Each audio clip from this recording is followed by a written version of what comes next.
A king orders his most trusted aide to find the best prostitute in the country and bring her to his palace secretly. No, it was not for the purposes you are thinking. It was not for him himself. It was for his son. Huh! Which father hires girls for his children? Again, it was not for the reason you have in mind. The king had only one son, and he knew that the prince would inherit his throne one day.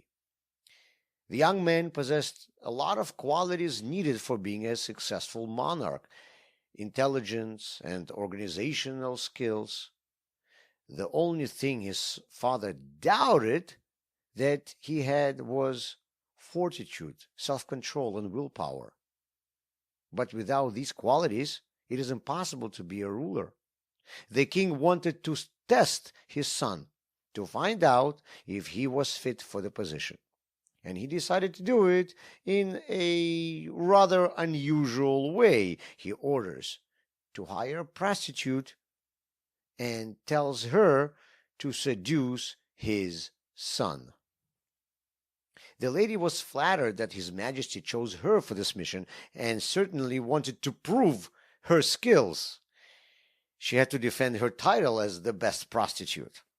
But at the same time, she was not stupid and realized that the father was simply testing his son. She understood that if she succeeded, there would be an unprecedented scandal affecting the entire governing system of her country. The king would deny his only son the right to succession to power. The historical dynasty of monarchs would collapse, and only God knows what would follow. So, does she want to succeed in her mission? On one hand, yes. But on the other hand, not really.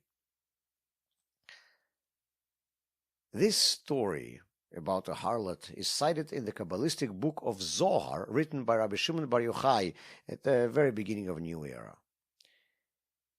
It is used as a metaphor for what happens inside of every single one of us.